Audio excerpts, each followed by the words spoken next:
انسان کی کامیابی اور ناکامی کا ایک معیار ہے جو ہمارے سامنے آ رہا ہے، اور یہ ہر شخص جانتا ہے کہ ہم جو بھاگ دوڑ دنیا میں کر رہے ہیں، صبح سے شام تک کی مشقت، آپ لوگ اکثر اپنے گھر والوں کو چھوڑ کر آئے ہوئے ہیں یہاں، کتنی محنت ہے، کتنی مشقت ہے، کتنی مشکلات اٹھا رہے ہیں، لیکن یہ سب کچھ کیوں کر رہے ہیں؟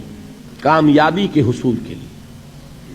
البتہ کامیابی کے معیارات ہیں، ہمارے ذہنوں میں جو معیارات بیٹھے ہوئے ہیں وہ کیا ہیں؟ کامیابی پیسے سے ہے، کامیابی جائیداد سے ہے، کامیابی کاروبار سے ہے، کامیابی شہرت سے ہے، کامیابی اقتدار سے ہے۔ یہ معیارات ہیں۔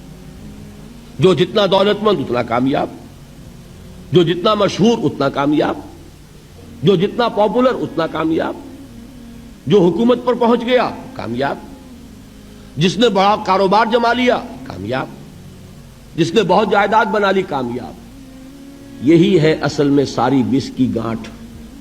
جو تصور کامیابی کا ہوگا اسی کے مطابق آپ کی بھاگ دوڑ ہوگی، اسی کے لیے جد و جہد ہوگی، اسی کے لیے توانائیاں صرف ہوں گی، اسی کے لیے دن رات کی مشقت ہوگی۔ یہ ہے اصل شے جس کی یہاں نفی ہو رہی ہے۔ کامیابی دولت سے نہیں، کامیابی شہرت سے نہیں، کامیابی اقتدار اور طاقت اور حکومت سے نہیں، بلکہ کامیابی ہے ایمان سے، عمل صالح سے، تواصی بالحق سے، تواصی بالصبر سے۔ آپ غور کیجئے اس نقطہ نظر کا، اس ایٹیچیوڈ کا، یہ جو مینٹل ایٹیچیوڈ ہے، اس کا بدل جانا ہی انسانی شخصیت کے اندر انقلاب برپا کرے گا۔ اب آپ کا نتیجہ کیا نکلا؟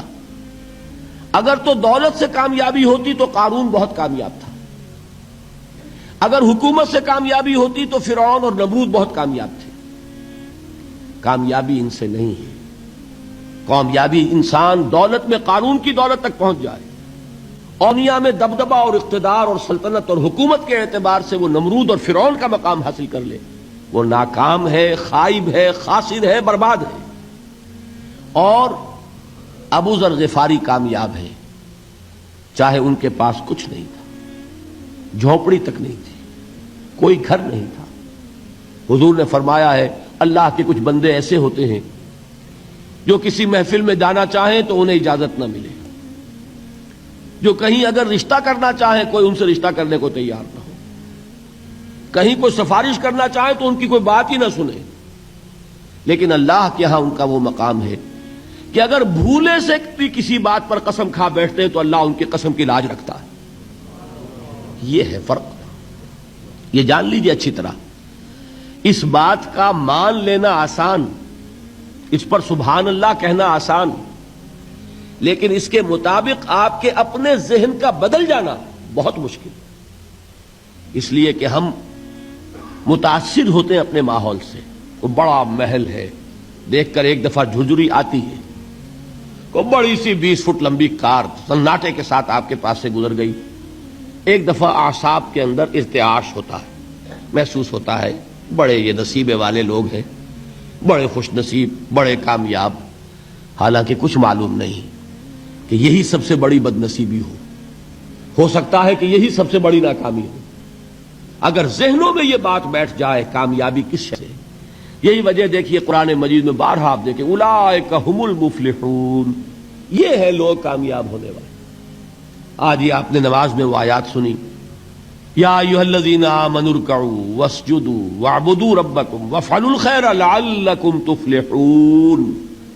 اے ایمان والو، رکوع کرو، سجدہ کرو، اپنے رب کی پرستش اور بندگی کرو، اور اچھے کام کرو تاکہ تم کامیاب ہو جاؤ۔ تو کامیابی کن چیزوں سے ہے، یہ ہے سب سے بڑا سبق۔ یہ ہمارے دل میں اگر بات بیٹھ جائے، ٹھک جائے، تو زندگی بدل جائے گی، صبح و شام بدل جائیں گے، نقشے بدل جائیں گے، بھاگ دوڑ کا رنگ بدل جائے گا، ویلیو سٹرکچر بدل جائے گا۔ آج وہ ایک چیز نہایت اہم نظر آ رہی ہے، کل نہایت غیر اہم نظر آئے گی۔ جیسے کہ حضور کی حدیث ہے مالی ولد دنیا، مجھے تمہاری اس دنیا سے کیا سروکار، انما مثلی کراکب استظل تحت شجرۃ ثم راح فترکھا، میری مثال تو اس سوار کی سی ہے جو تھوڑی دیر کے لیے ایک درخت کے سائے میں ٹھہرتا ہے سستانے کے لیے، پھر وہ اپنا راستہ لیتا ہے، اسے اس درخت سے کوئی مستقل تعلق اس کا نہیں ہے، وہ اس کا گھر نہیں، وہ اس کی منزل نہیں۔ اسی طرح یہ دنیا میرا گھر نہیں ہے۔ اب دیکھیے ہم کہتے ہیں انا للہ و انا الیہ راجعون، ہم تو مسافر ہیں، ہم اللہ کے پاس سے آئے، اللہ کی طرف ہمیں لوٹ جانا ہے۔ کن فی الدنیا کانک غریب و عابر سبیل، حضور فرماتے ہیں دنیا میں ایسے رہو جیسے کہ تم اجنبی ہو یا راہ چلتے مسافر۔ لیکن یہ طرز عمل کب ہوگا؟ جبکہ یہ آیت ہمارے ذہنوں کے اندر بیٹھ گئی ہو، والعصر ان الانسان لفی خسر الا الذین آمنوا وعملوا الصالحات وتواصوا بالحق وتواصوا بالصبر۔